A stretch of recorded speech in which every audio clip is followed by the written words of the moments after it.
Thank you for coming. Thank you, Manfred, very much. I enjoy the lectures here so much that I think it was a pity to accept your suggestion that this time I'm going to miss the lecture by being on this side of the room. In any case, the one who wouldn't have ever missed one of my lectures was my dear friend Chaim Zohar, Zichrono Livracha, has allowed me to dedicate this presentation to his blessed memory. And the issue we're going to deal with, judeophobia in Argentina, its origins, its expressions nowadays, it was updated 2 days ago by this attack on the Jewish community while they were celebrating Yom Ha'atzmaut. This was not done by, it is a good summary, if we take a picture of what happened, of what I'm going to say. It was not done by the extreme right, not by the nationalists, not by the Catholics, but by the extreme left in Argentina, which is an ally to the Islamic regime in Tehran. And therefore what we can witness, not only in Argentina, but as an example for the rest of the world, is that there is a shift in judeophobia. And nowadays the extreme left, together with Islamic fundamentalism, are the tools of hatred against Jews, much more than extreme religious Christianity or nationalisms abroad. But let us start by differentiating between two phenomena. There are essential differences between the various types of group hate. Amongst them, judeophobia, as I call anti-Semitism, is different from xenophobia in that, amongst other things, it demonizes the target of hatred. Judeophobia, as opposed, for instance, to racism or xenophobia, wants to destroy completely its opponent, which was subject to a demonization. In this sense, there has always been a difference between European judeophobia, on the one hand, and its milder version in other continents, specifically the Americas. In modern times, the latter, the American type of judeophobia, is similar to xenophobia, namely a reaction against immigration. The former, European judeophobia, is a dismissal of emancipation of the Jews. And for that, it uses demonization as a tool, to reject the possibility of Jews becoming citizens, human beings. And this is typically European. Our first question, therefore, is whether Argentinian judeophobia is closer to the European version or to the American type of hatred. The founders of the United States had been raised in love for the Bible, very characteristic of the Puritans, love for the land of the Bible, its language. And this is not the case of the founders of Latin American countries, whose environment many times was the Spanish inquisitorial church. Thus, the most Europe-oriented country of Latin America, Argentina, is the one that produced the most vicious type of judeophobia, the closest to the European version.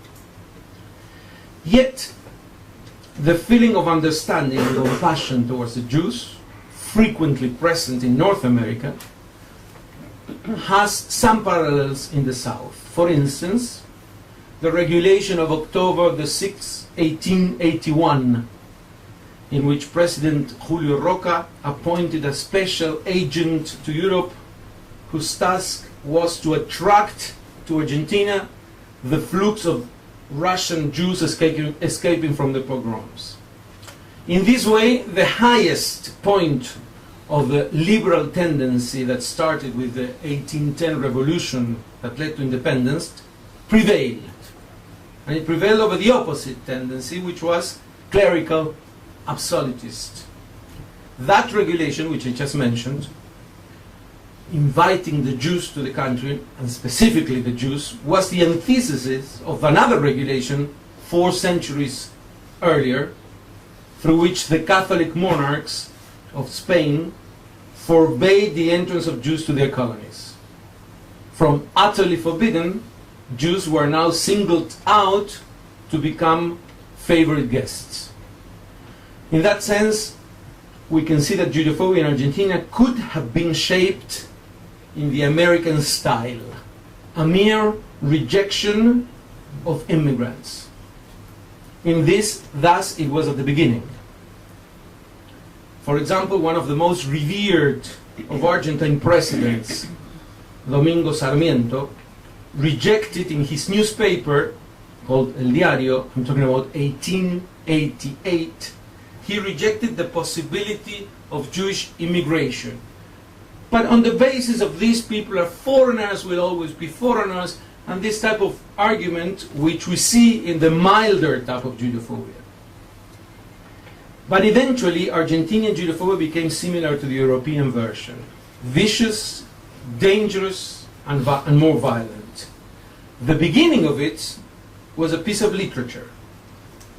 In 1889, there was an overall economic crisis in Argentina. We're used to this type of crisis, but this was real. I mean, you can compare it to today's crisis, and that will be, in Argentina there was a similar one in the year 2001, and overall that destroyed the economy. The president then, his name Juarez Selman, closed down the stock exchange, thousands of people went bankrupt, and a revolution broke out. That happened in 1888. That economic collapse was the main motive of Argentinian literature at the end of the 19th century.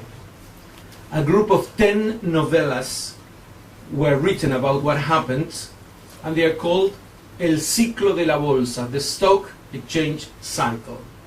All of them were of very poor quality, and only one of them is still remembered. And it's called La Bolsa, the stock exchange, by Julián Martel, written in 1891. In this novel, the visible enemy is the aristocracy, who the author sees as unable to cope with immigration. But the real enemy, the hidden enemy, is the Jew. He's accused in the book of having generated the collapse of the Buenos Aires Stock Exchange and therefore of Argentinian economy. Surprisingly enough, Jews were guilty, although there were almost no Jews to be blamed. The previous year, in 1888, 8 Jewish families had immigrated to Argentina, and not to Buenos Aires, and a few dozens came into Argentina the following year, but they went also to other provinces. So Martel didn't see one Jew in his whole life. He died before he was 30, by the way. And he depicted the most heinous type of Jew, who was the one who brought the collapse of Argentina.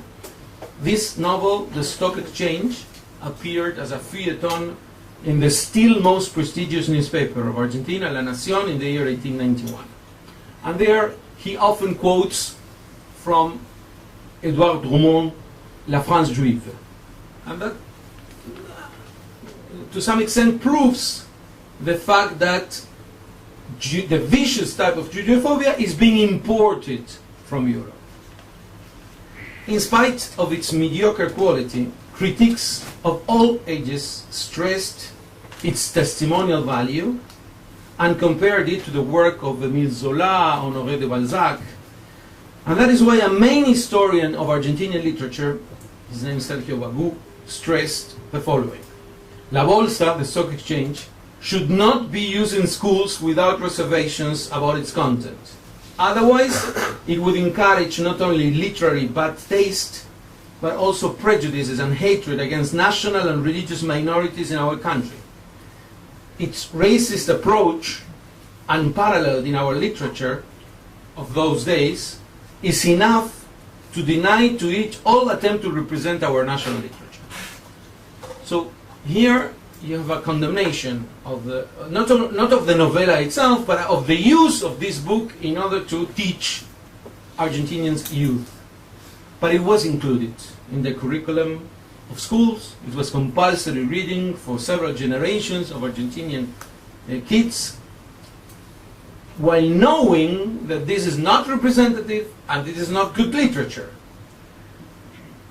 One of the most important historians of Argentinian literature, Ricardo Rojas, if not the most important, he was a nationalist, called La Bolsa, the stock exchange, a typically Argentinian creation that points out at the causes where they were indeed.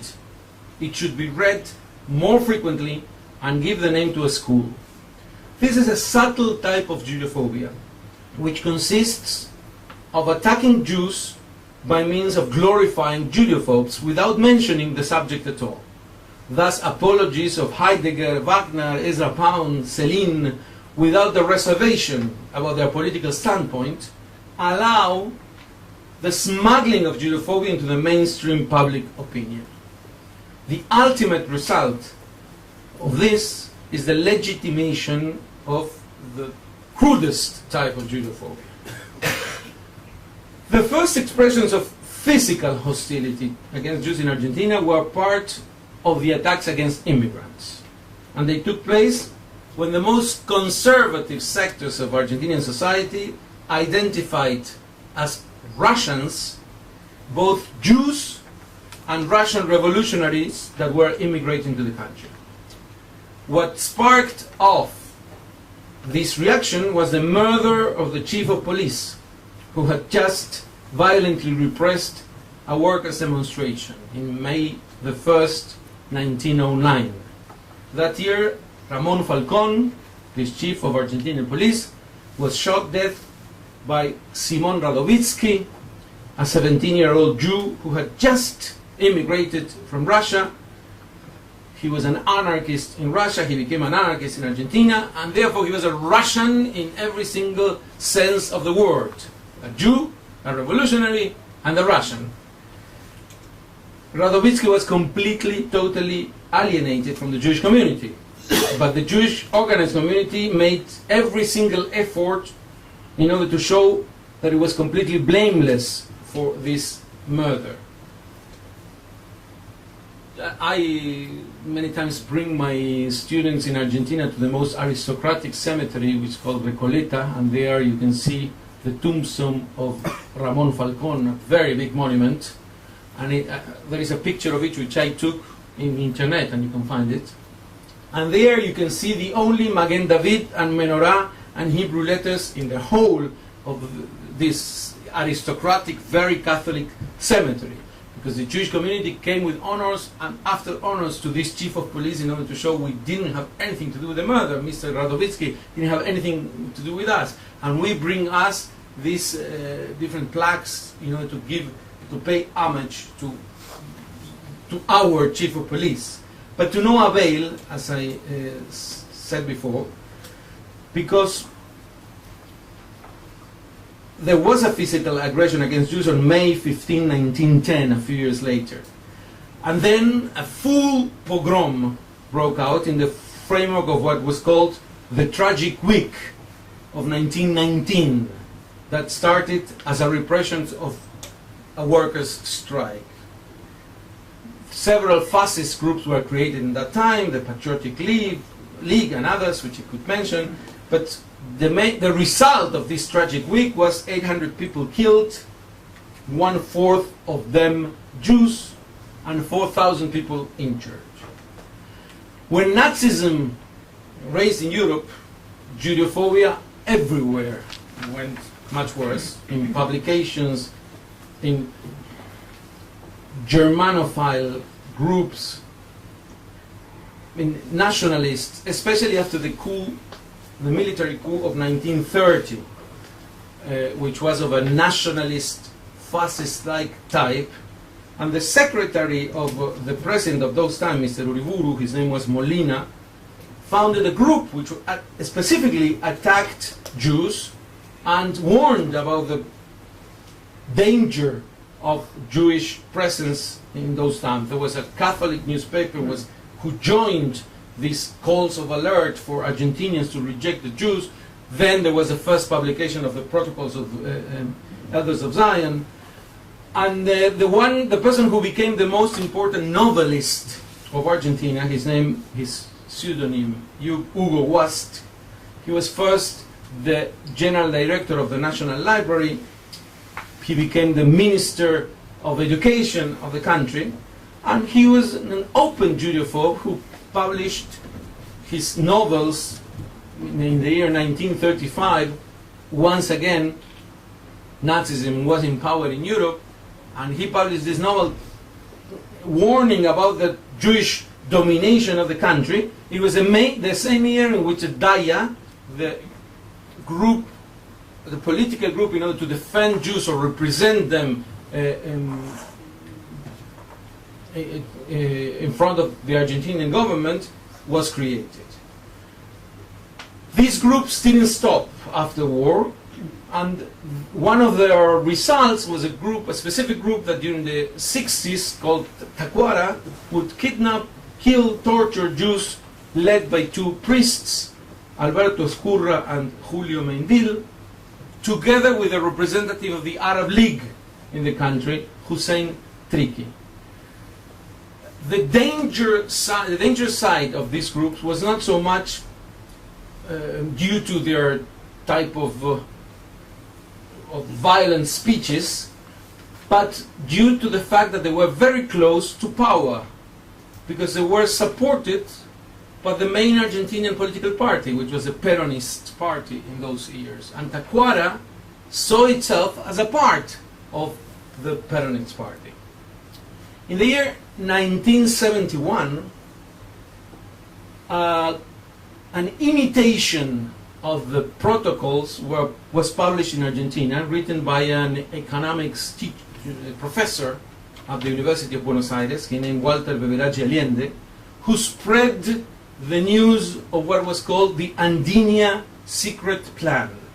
This was an alleged conspiracy created by a rabbi from New York that had as its purpose to take the south of Argentina, the Patagonia, conquer it, and create a second Jewish state in the south of Argentina. This myth continues till now. There's once in a while you see someone that accuses the Jews to send too many Israelis to the south, to the Patagonia, because this is the plan in order to, as a matter of fact, create this state according to the Andinia plan. The fact that there was a general strike in Argentina in September 1971, and it was Yom Kippur, was a further demonstration in the eyes of these people led by Beberaggi Allende, the author of the plan, a further demonstration that the Jews were controlling Argentinian economy. And one thing that we know is that the journalist, very famous one, Jacobo Timerman, he tells in his memoir book, in his self-autobiography, that when he was interrogated by his torturers of the military dictatorship of the 80s, what he was usually asked was to give details of the Andinia plan. How are the Jews going to conquer Patagonia? The answer of Timerman, thus he writes in his book, was, how do you think that we would be able to do such a thing? There are no weapons, there is no training, there is nothing similar. And the answer by one of the most judeophobic military of those times, Ramon Camps, was, but Timerman, that's exactly what we are asking you. We want to know how you're going to do it, well, weapons and whatever. I mean, this is exactly the reason for which you are here. During this dictatorship between the years 1976 and 1983, Judeophobia was quite active, and we know, for instance, that out of the thousands of desaparecidos, the Jews were the favorite victim in the centers of torture. But very exceptionally, like in the case of camps, which I just mentioned, there were no expressions, public expressions of official Judeophobia. But there was a sudden change. And this change happened in the year 1992, in 1994, when the two most brutal, deadly terror attacks took place, one against the Israeli embassy, the other one against the AMIA. 100 people died, hundreds were injured. These were the most brutal terror attacks in the history of Argentina. And here, the first impression, including the impression of the president, then President Menem, was this is the far right.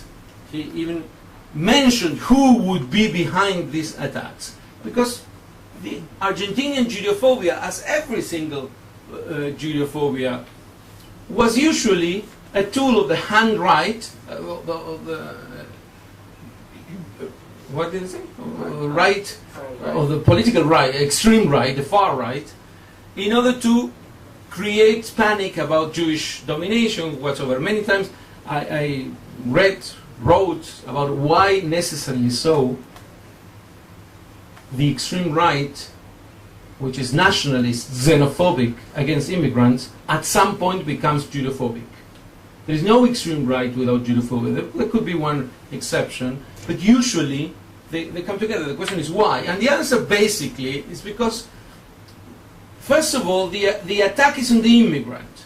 The Pakistanis are bothering the English nationalist who feels that the Pakistanis are taking away his jobs.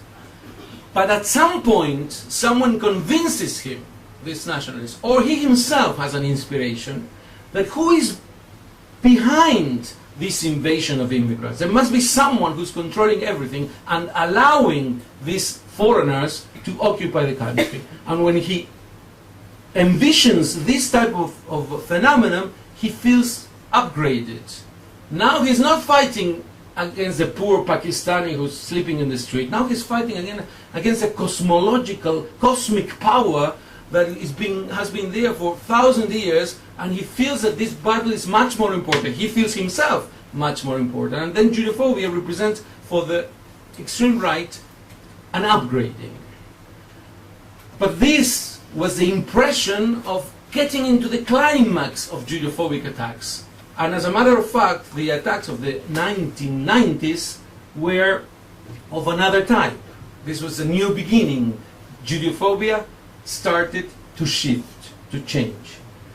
Argentina was in the 90s under the presidency of Carlos Menem, a decade characterized by positive traits such as national reconciliation, economic stability, growth, and by negative traits such as corruption, shallow exhibitionism in the public administration. And regarding foreign affairs, Menem led Argentina into an overall transformation, leaving the non-aligned bloc and becoming the staunchest ally of the United States in the continent. One aspect of this rapprochement was, to reproach the United States, was that Menem became the first Argentine president to visit Israel in October 1991. Another aspect of this close relationship with the United States was an American request that Argentina cancels its nuclear technology agreement with Iran. A couple of months later, the Israeli embassy in Buenos Aires was blown up by a pickup truck driven by a suicide bomber, March 17, 1992. More than 20 people killed, hundreds injured. Most of them were Argentine civilians, many of them children. And it was Argentina's most deadliest terror attack until then. And no one knew who was behind the attack. I mean, Manfred mentioned the lecture we all enjoyed by prosecutor Alberto Nisman. He was one of the responsible of showing the network that Iran created in Argentina, and that was responsible also for this attack, but it was known many years later. The bombing of the embassy in Buenos Aires is still in the hands of the Argentine Supreme Court of Justice and remains to date completely unsolved. President Menem's response to that attack was to cancel completely the agreement with Iran and all sale of nuclear technology to the Islamic Republic. Then every sale to Iran on that type of technology came to an end, and what followed this was the bombing of Amia, the main Jewish community center, on July 18, 1994. The decision to carry out the Amia attack was taken in 1993 in the Iranian city of Mashhad, and at that time Argentina had already been infiltrated by Iran's intelligence service, which in the mid-80s began establishing a vast spy network that comprised the Iranian embassy, its cultural bureau in Buenos Aires. They were helped by radical elements associated with the Shiite mosques and by the extreme left wing in Argentina. No more Catholic nationalism behind judeophobia. They had cover businesses whose nature and purpose were serving as elements of the Iranian intelligence network, and the main thing is that the only reason for which all this was eventually discovered in Argentina, it was because of the bombing. This network exists in most Latin American countries, and since they didn't attack physically yet, so no one investigates the issue. Once a decision had been made to carry out the attack of AMIA, the information flow between Iran and its Argentinian embassy increased considerably, basically via functionaries, diplomatic couriers. Substantial amounts of money were transferred from Iran to the bank accounts held by Mohsen Rabbani, who was the indisputably leader of the regime of the mullahs in Argentina and the representative of their ideology. And let's sum this up by the following. All the information concerning the attack was available to the investigators, especially because a few days after the attack, the van that exploded was found among the rubble by an Israeli team. And it included the engine serial number, which allowed tracing who sold it and who held it. But none of the suspects were prosecuted because a short time after the attack, a web was spun to provide cover for those responsible for the attack, which included red herrings, blackmailings, bribery, intimidation of witnesses, diverse methods of obstructing the investigation. This cover-up network was instigated by government functionaries, intelligence agents, judges, and leaders of the Jewish community.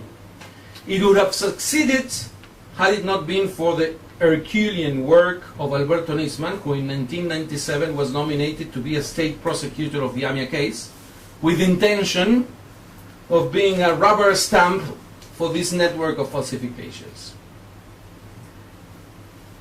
10 lost years brought the Argentine justice system to its lowest point.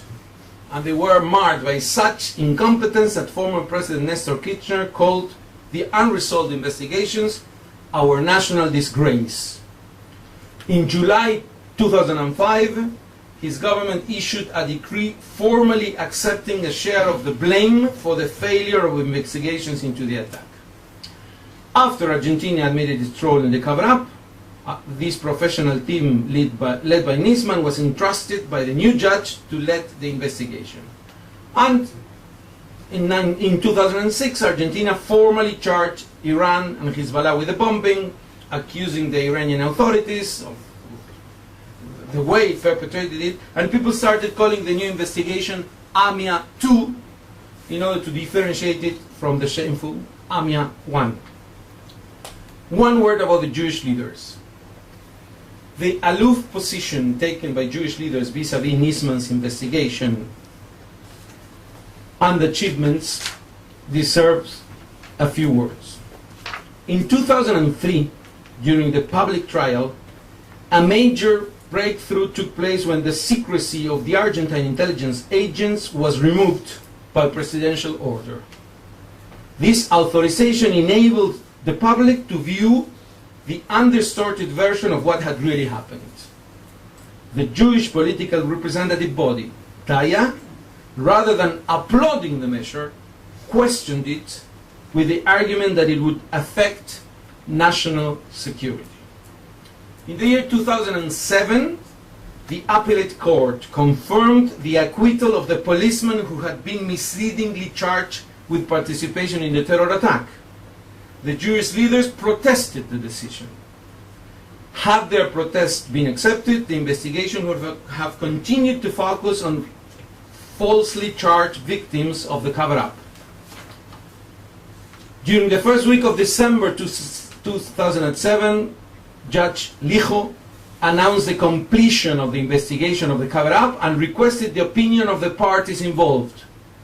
The Jewish leaders requested a postponement of the commencement of the public trial. These disruptive tactics went into a higher gear towards the end of 2008 and 2009.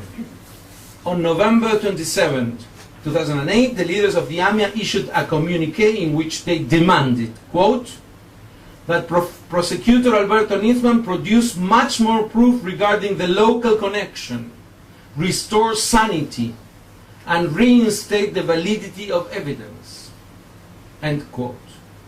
They further complained that Nisman, quote, was busy investigating an alleged conspiracy in order to incriminate innocent people and conceal the real culprits, end of quote. Although a few days later they partially recanted their antagonistic denunciation, it was apparent that the target of their criticism was none other than the person whose indefatigable work had led to the unveiling of the truth. At the beginning of this year, all the parties involved in the trial requested that former Judge Galeano, former prosecutors Mullen and Barbakia be formally accused for the one-decade cover-up, together with others involved in the scandal. The truth was thus demanded by the prosecutor, the victims' families, the organization Active Memory, the Ministry of Justice, and all the other litigants except of one, Daya. The leadership of Daya again presented a document on February the 2nd, 2009, lamenting that, quote, the investigation was at the same point it had been 15 was decided in Mashhad on August 4th, 1993. These discoveries, which put Argentina at the forefront of the legal battle against world terrorism, were minimized by the AMIA Daya leadership.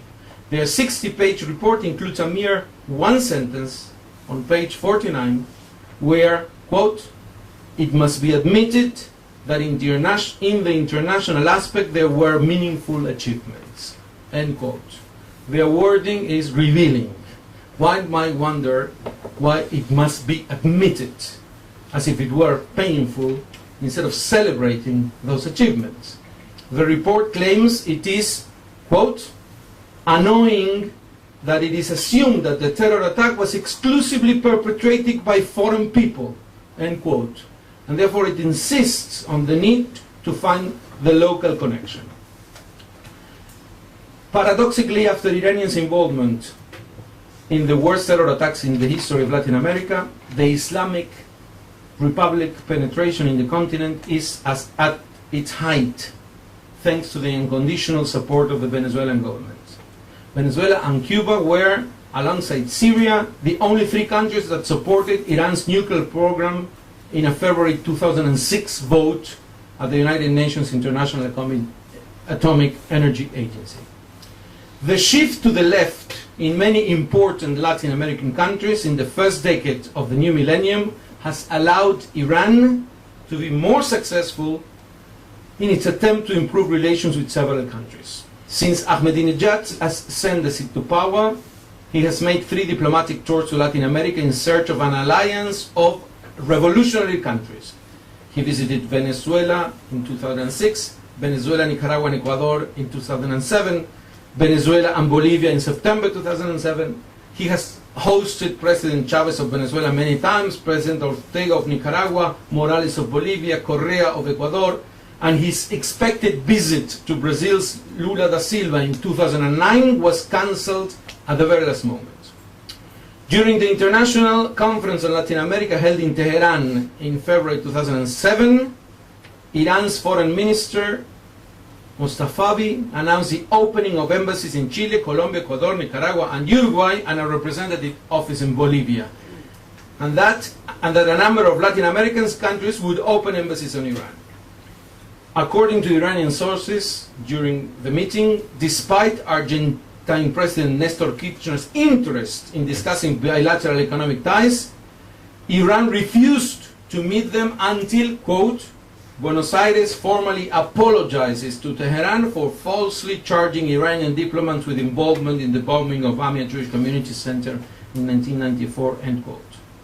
Until that year, although Argentina maintained friendly relationship with Iran's allies like Chavez, Ortega, Correa, the government's domestic agenda went in a different direction. For example, Kirchner, the president of Argentina, cancelled plans to attend Correa Ecuador's Correa inauguration ceremony after it was announced that Ahmadinejad would be present in that ceremony. At the 2007 United Nations General Assembly, the Argentine president urged Iran to help with the proof on the terrorist attack. The case caused tension with Venezuela's Chavez, the ally of both Argentina and Iran, and the Venezuelan ambassador to Buenos Aires, Roger Capella, was replaced after he criticized the Argentine justice system for seeking the capture of Iranian officials. But this is what was not enough to weaken the ties between Argentina and Venezuela. In February 2007, the Iranian government organized the first international conference on Latin America at the Institute of International Political Studies at the Foreign Minister. The participants also included Argentine members of parliament. Nonetheless, Argentina was so far an exception, in the Iranian penetration because of these Iranian attacks. But for instance, in the last Yom Ha'atzmaut before these celebrations, I'm talking about 1 week ago, pardon? The ones in 2008. No, this one. But before the public celebration of the Jewish community, for the first time, no representative of the Argentinian government went to the party traditionally given by the embassy in Buenos Aires. This time it was more violent. I mean, a group of left-wing fanatics, which are the apologists of Iran in Latin America, attacked a crowd with sticks. That's what we read in the newspapers yesterday. During a July 2006 visit to Tehran, Chavez told the university crowd, quote, "We have to save humankind and put an end to the US empire," end quote. And this goes together for the Venezuelan government with an openly judeophobic domestic policy, of which I could give many examples if you wish. I'm going to conclude the presentation by saying this change of judeophobia from traditional nationalist Catholic groups, as it was the history of Argentina, is allowed nowadays judeophobia to be basically in the hands of the left wing together with the Islamic fundamentalists, which are basically partners in their revolutionary idea. This is valid for most of Latin American countries and for Spain, from which I just arrived this morning. The point is that that old type of judeophobia is basically disappearing because the far right is disappearing both in Latin America and Spain. And its remnants are basically they don't have enough time and energy for the Jews anymore. I mean, now they're combating another type of phenomenon. And therefore they leave the field of judeophobia for this new phenomenon that we are witnessing in these days. On January 28, 2008, the Venezuelan president proposed on TV that Latin American countries create a military alliance against a hypothetical aggression on the part of the United States. His motto was, "If one of us is attacked, we will all respond."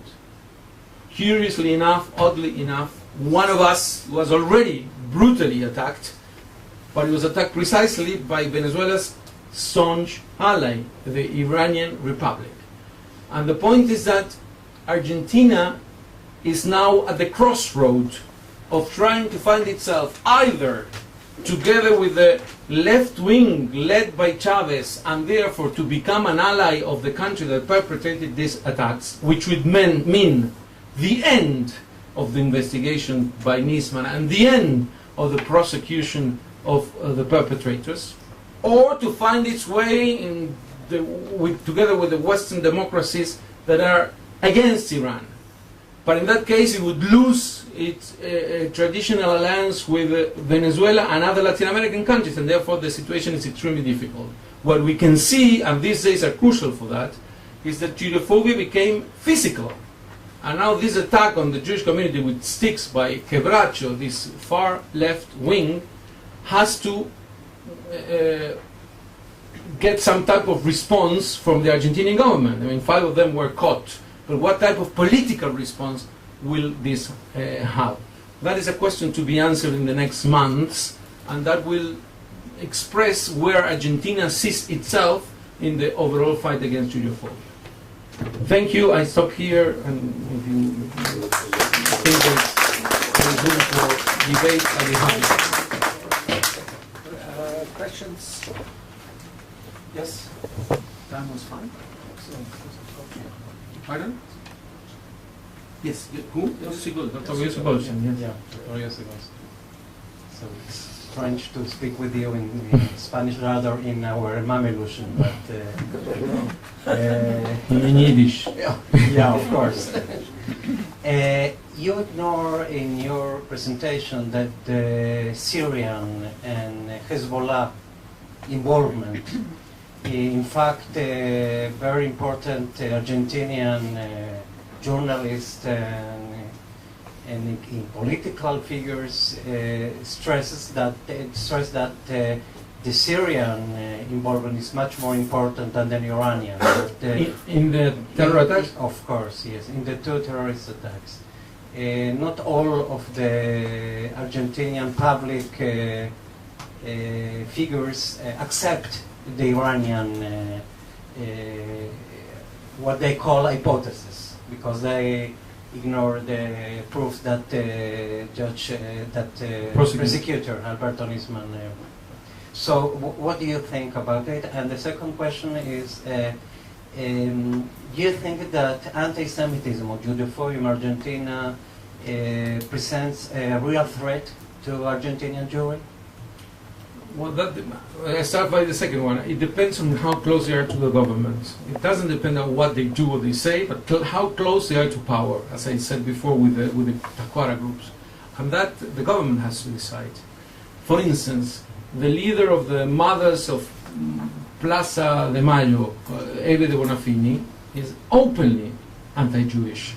And she's very clearly supported by the government. I mean, she has nothing to do with human rights. She supports the September 11 attack openly. I mean, it was something very good that happened, let alone in North Korea and Cuba. And in this case, the government takes a position together with her, because she doesn't speak about Iran specifically. Iran is a real problem. And therefore, whether the Jews are in danger or not depends on what the Argentinian government is going to decide. I doubt that they will be oblivious to the Iranian attacks, because it's not convenient for them either. About the Syrian involvement and the hypothesis, that's one very, very important thing. One of the most frustrating sides of an investigation of 4 years by 40 people devoted, I mean, professionally done, is that someone else comes and says, but my opinion is that Israel did the attack. I mean, you know that Luis Delia, one of the judeophobes in Argentina, says that Israel itself did the attack against the Jews in Argentina. And he brings his opinion. This is not a matter of opinion. It is thoroughly, utterly proven. I mean, there is an 802-page verdict, which is available to anyone who wants to read it in Spanish or in English, that proves beyond absolutely any doubt the Iranian involvement, planification, perpetration, financing, everything with the attack. The only possible involvement of Syria is that maybe they knew and they approved of it. That's all. But the one who did it is Iran. And why is it possible that Syria was a partner? Because the agreement about Hezbollah is that any international operation that Hezbollah perpetrates has to have Syrian approval. If it's a specifically anti-Israeli attack, that's between Iran and the Hezbollah, and Syria doesn't even have to know about it. But it's part of their agreement that if there is an international operation such as the one in Argentina, Syria should approve. Whether this was the case, we don't really know. I mean, it is possible that Syria knew and approved of it, but there were no Syrian involved. The only one who's mentioned all the time is this Enore Canule. Okay, this person, maximum what he did is to give the truck the pickup truck which was used for the bombing to the perpetrators, knowing what they were going to do. This is the maximum you can get. But this is very minor as compared to what Iran do. So what I suggest is that we don't present it as opinions, because here there are no opinions. One case is completely, totally proven. The other ones are just, I mean, Lanata has another opinion what happened. He claims that there was no truck. There are many people who present their theories about it. This is not an hypothesis. It was proven. It can be read.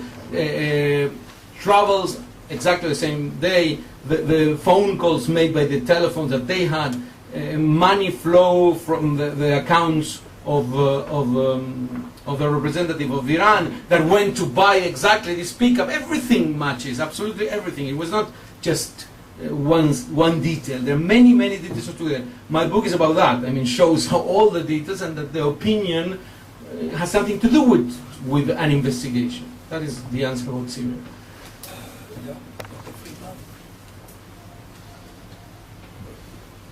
Thank you for your talk. Question about the Jewish community in Argentina, and especially those on the left in the Jewish community in Argentina, and how do they relate to anti-Semitism? And are there among the Argentinian Jewish community, as there are in Israel and in the United States, Jews who are identified with the left in such a way, a strong way against Israel, against, in fact, Jewish people? Exactly the same as in other countries. I mean, the most visible Jewish journalists on TV are very anti-Israel, but they don't have anything to do with the Jewish community. I mean, they're used as, if Jews say this, what can you expect from us? But this is a syndrome that we see everywhere. Sometimes I ironically tell my students in Israel that the best paying job in Europe is to be an Israeli, anti-Israel Israeli. If you go there, you get a job, you'll be interviewed, you'll have ways to express yourself in newspaper. That happens in Argentina too. But it has nothing to do with the Jewish community. And also you have to differentiate between left-wing and Meshuggah left-wing. We're talking about this left-wing who support the most reactionary regime, the most extreme right-wing regime that was created on earth since Nazism. And they feel that they are partners of this regime. And therefore, there are not many Jews who would identify openly with Iran, but that they are viciously anti-Israel. I can quote many names that are on TV, and you watch them, and it's just very discouraging by assimilated Jews to hear a Jew talking in such a way that is very disconcerting, not only frustrating. Professor Connell. Thank you. Pedro Briga, that's it. In Haifa. Thank you very much for your You're very welcome. presentation. I had one or two remarks and a question. When you spoke about Patagonia, I found it amusing because the dream of Maurice de Hirsch was to put in Patagonia about 4 million That was east. in the north. Huh? No, that was in Entre Rios. It was not. This is the south, that's the north. Okay. So the plan could be still there. This plan could be. My main question is that I missed maybe something. Why the disposition of the Jewish community in Buenos Aires with the killing, and why the cover-up? Are there economic consideration behind? And my second question, what I was missing, is some figures on demographics, both over 100 years on Jews in Argentina and over Muslims in Argentina. If you have some figures, I can guess. some I mean, 3, now 4. Maybe Dr. Gosling has some demographic data about Muslims in Argentina. No. No, I don't know. But I want to say. Very small community. But we're not talking about only a small community before the Muslims. The Muslims. This is a Shiite Muslim community, which was a partner to Iran, and we're talking about a few dozen people. There are 2 mosques specifically. One was the mosque from where the logistic of attack was supported, and therefore very few people. Muslim could be more, but in any case, never so many. Very low profile. Jews, on the other hand, according to Sergio de la Pergola, there are about 180,000. some statistics claim there are 250,000, but according to the Hebrew University, it's much lower than that. In 1960, which was the last census in which they asked to what religion do you belong, 500,000 people answered, I'm Jewish. No? 310,000. In the 1960? Yeah. So where's this number? It's a myth. It's a myth. The half Also million always was a myth. Already? So there were never 500,000? Okay, so even less. In the meantime, more or less 180,000 would be a reasonable estimate. Why the cover-up? The cover-up is the full book. Yeah. The reason of the cover-up, to summarize it, I would say, one was economic. The Minister of Economy, of Treasury, immediately after Menem, the first reaction of the president was, we have to break relations with Iran immediately. That's what the spontaneous reaction from the president. There's still an embassy of Iran in Argentina, something Kafkaesque. There is a school called the Islamic Republic of Iran in Buenos Aires. Like having in the Second World War a school called the Third Reich. Not Iran, the Islamic Republic of Iran. The Minister of Treasury, the first thing he said is, crazy to break relationship with Iran. They are our our most important clients. That's the first. And the second one, which was voiced many times, is if we do something else, they put us a third bomb. I mean, there was a first bomb punishing us for canceling this nuclear agreement. And then we went one step further and we annulled every agreement on the matter, and then they put the second bomb. What do you want them to put? The third bomb? So just we should learn and be more cautious, in the steps we take. So these two reasons combined brought them to build up this cover-up. And the position of the Jewish community in this respect. Why this position? The Jewish community is too much to say. The Jewish leaders, and a few of them. Okay. The Jewish leaders that were part of the cover-up just fell into it and didn't know how to go out. Once they were trapped by it, and why were they trapped by it? For two reasons. First, because they were very close to Menem. And the president of the Daya was also the president of the main bank that supported the Jewish community and that received from the government several type of measures of encouragement. And therefore, they didn't want to destroy this. They wanted to be together with the government. And secondly, they were desperate. There was too much of social pressure of the Jews in Argentina to find who did it. And therefore, when this cover-up came and said, listen, we already know who did it, this policeman, we are going to build up a whole web of lies of that this policeman did it, it was okay, let's do it. And once they went into it, it was impossible to go out, because every step brought them deeper and deeper and deeper. Pardon? Korat was part of the cover. Can you give your name, please? There is a microphone somewhere. Here. My name is Yehudi, Shuitzai. I have just, doesn't work. Does work. Yes. Work? Okay. Never occurred to anyone there in the political, in the government, whoever, to kick out or to cut ties with the Iranian embassy? That's what I'm saying, it's Kafkaesque.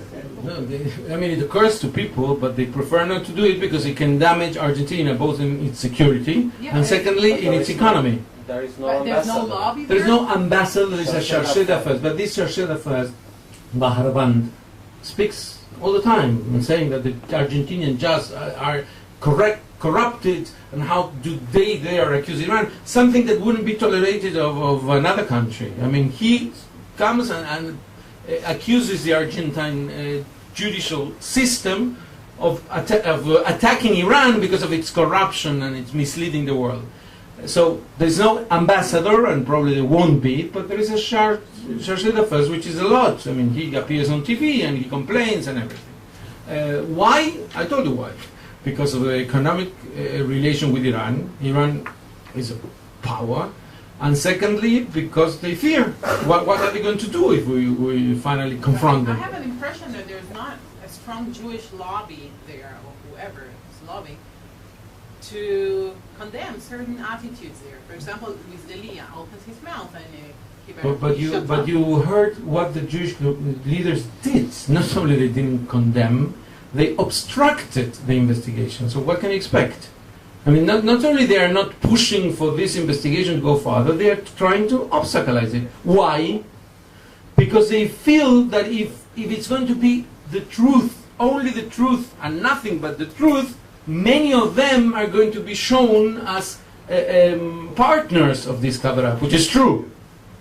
And so they fear this more than anything else. And this is not an opinion. This is not an opinion. I gave you the cases. There's at least 5 cases in which the Jewish leaders, they could do something in order to promote the investigation, and they came to confront Nisman. Yeah, I was not talking specifically about the investigation. In general, the attitude of the people. When Elia speaks, for example, at the Durban II conference, that Argentina did not walk out like most of other countries. What was the reaction? No, usually there are several organizations. There's a Wiesenthal Center, and there are other organizations which complain. And there could be a declaration. In Argentina, wasn't a big thing that Argentina did not walk out? I would say it was. It was, but you know how big things for how long they last. When it happened, it was. They denounced. Yeah, the DAIA... not DAIA, the Foreign Office, the Ministry of Foreign Affairs in Argentina officially denounces the Iranian accusation. No, but that's against another Israel. thing. But they listen to it, and when of course they denounce, they criticize Ahmadinejad, but when they asked the Argentinian representative in Geneva why didn't he stand up together with the Europeans and left the room, he said, what was being said was uncomfortable, but it was not so uncomfortable as to have to leave the room, which it's much worse than... and afterwards the Foreign Affairs complained about it. But the situation is, ambiguous, to put it mildly. Can you say your name? Andy Friedman from Mishpacha magazine. Sorry. No. So what, in light of your talk, in light of the goings on in Venezuela and other places that have been slightly less reported, what's the future of what's the Jewish future hold in Argentina specifically and in South America more globally? Are people leaving? Are people? Oh, what's happening now? Not even from Venezuela, they are not leaving. The economic situation. I just met several leaders of the Venezuelan community in Colombia. I was telling Andy that I went to the meeting of the joint JDC. They have every 2 years they hold a meeting of all the Latin American Jewish active leaders, more than 600 people, and the Venezuelans admit openly that the economic situation for them is very good, and it's increasingly good, because now with the government, they explain me why. I don't want to go into details why they change the rate, the exchange of rate, the rate to change dollars is always better and whatever. They're making a lot of money, so they're very fearful of what's happening because this guy is completely unpredictable. He doesn't have a direct contact with them. I mean, tomorrow he can say the Jewish school is closed down and that's it. They won't be able to complain about it. They are very few, but they remain. And the Iranian Jewish community is still there in Iran. So what can you expect? Jews stay there. Even with the economic situation remains very good despite the global turndown? No, well, whatever. I mean, who's living now is the former Israeli ambassador to Argentina. So maybe you want to say something? No? Thank you. Thank you. We said it's Hak Shefi. No, the global crisis is affecting everyone. But if you compare what's happening to them as compared to other countries, in Venezuela they're fine. I mean, they claim they're doing well. That's in their words, and therefore they're not escaping. There is some aliyah from Venezuela. Many of them went to Spain. Basically, I told you I arrived this morning from Spain, and they strengthened the community, no doubt. But most of them are still in Venezuela. Any more questions? Member of the law. Can I just ask tangentially, because it wasn't mentioned, it's not part of the topic, what about Chile? Is there any parallel development there that...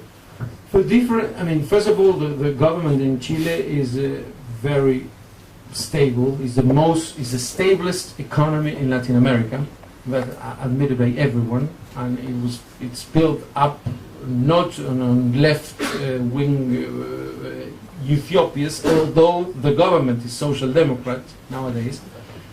But the very clear difference between Chile and the rest of Latin American countries is that in Chile they have a 300,000 Palestinian community. And they are in very good terms with the Jews. I mean, there is no hostility. They built up a modus vivendi in which you don't attack us, we don't attack you, and they were. I was astonished. I gave lectures in many universities in Chile, and many times Palestinians just come there to sit down for the lecture, and I'm sure, as it happened to me in other countries, that it's going to be impossible to talk. On the contrary, in Chile, I can talk, and they politely ask very, I would say, aggressive questions, but in a very polite way, and they let me answer or whatever. It's another type of atmosphere. And so if you ask what is the situation from the point of view of judeophobia, the Palestinians are even careful not to cross the line. So of course they would attack Israel, but not in the same vicious manner that it's attacked in other countries. You cannot compare it to Venezuela. Venezuela is a machinery of anti-Israel propaganda. Every single day you read in the newspapers and you hear on TV how terrible, how genocidal the Jews are, the Zionists are. Did I answer? Yeah. In Chile, it's mainly a Christian Palestinian community. Yes. Yes. Okay, they identify with the Palestinians. You're right. Yeah. You're right. They are usually from Bejala. From the Bejala, yes, you're right. Helen Popper.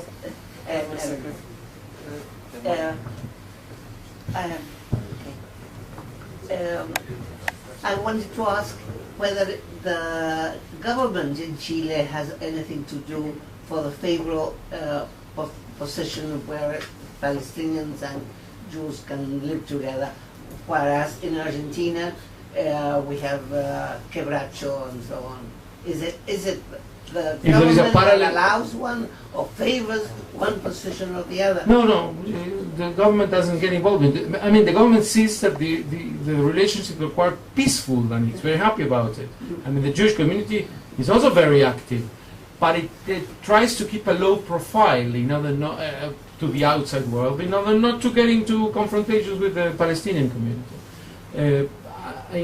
But I don't think that they have in Chile a type of group like quebracho. They don't have it. These aggressive gangs that would go to the street to hit Jews. I mean, they don't do that every day, but they did it. But the quebracho group is a front group that is impulsed by the government. No, not so much. Not so much. I would say that quebracho is a Trotskyite extreme radical group. You can get into their web page and see whatever they write. Yeah. I had a debate on TV, which is still in YouTube, with their leader a few weeks before he went in jail because of attacking a former general. They're viciously anti-Israel. I mean, the type of thing, Israel is a Nazi state, and they're desperate, I mean, obsessive against Israel. But the government sees them also as a fringe group. But that specifically quebracho. But there are other groups like Eve de Bonafini, which I mentioned before, which wouldn't go to attack Jews to the street. But it's also an extreme left wing, and that group the government sees as they are to be supported. The problematic one was Delia, who you mentioned before. This Delia was a member of the government and became now a partner of quebracho. He's not a member of the group, but they work together. And the Partido Obrero?